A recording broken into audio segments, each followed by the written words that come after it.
आदरणीय शिक्षक और मेरे प्यारे मित्रों को सुप्रभात।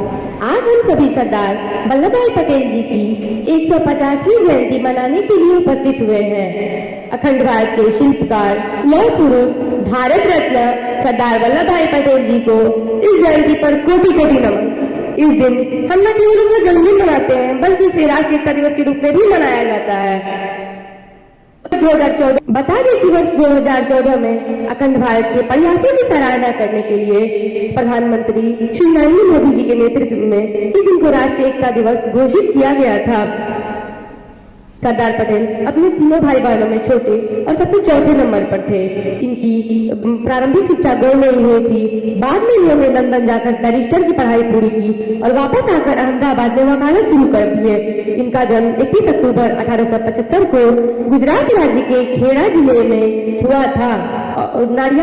गुजरात राज्य के खेड़ा जिले के एक छोटे से नाड़ियाद में एक किसान परिवार में हुआ था।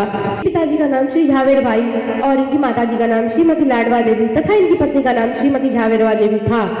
इन्होंने एक सभा में भाषण देते हुए कहा था कि अगर कल सब नेता बंदी बना लिए जाए तब स्वतंत्रता संग्राम जारी रखना, मर जाना पर आगे बढ़ाया हुआ कदम कभी पीछे नहीं हटाना।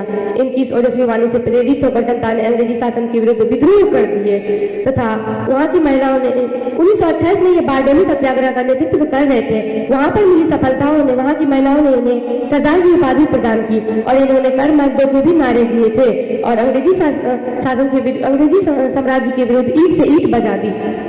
सरदार पटेल एक स्वतंत्रता सेनानी थे जो बाद में स्वतंत्र भारत के पहले प्रधानमंत्री और गृह मंत्री भी बने। इन्होंने 15 अगस्त 1947 से 15 दिसंबर 1950 तक गृह मंत्रालय के पदों को भी संभाला और बाद में भारत के सशस्त्र बल कमांडर इन चीफ के पदों को भी संभाला। की लड़ाई में उनका महत्वपूर्ण योगदान था और बचपन की दृढ़ता इनमें आजीवन बनी रही, जिस कारण इन्हें भारत का बिस्मार्क और लौह पुरुष भी कहा जाता है। इनके इरादे लोगों की तरह मजबूत थे और इन्होंने 562 से भी ज्यादा रियासतें और राजधानी को भारत में शामिल कर महत्वपूर्ण कार्य किए, जिससे एक सुदृढ़ राष्ट्र का निर्माण हुआ। 2014 को 137वीं जयंती पर नर्मदा जिले में नर्मदा नदी के तट पर स्टैच्यू ऑफ यूनिटी का निर्माण कराया गया, जिस प्रतिमा की ऊंचाई 182 मीटर है तथा इसका उद्घाटन 31 अक्टूबर 2018 को किया गया। वल्लभ भाई पटेल को सम्मान देने के लिए अहमदाबाद के हवाई अड्डे का नाम सरदार वल्लभ भाई पटेल अंतर्राष्ट्रीय विमान क्षेत्र रखा गया। 1991 में इनके मरने उपरांत इन्हें भारत रत्न से भी सम्मानित किया गया। 15 दिसंबर 1950 को भारत मां का यह सपूत निद्रा में सो गया। में त्याग और दृढ़ता की अद्भुत कहानी है। ऐसे महान पुरुष को मेरा सच नमन तथा इनके व्यक्तित्व और महानता के लिए देश इन्हें याद करता है और करता रहेगा।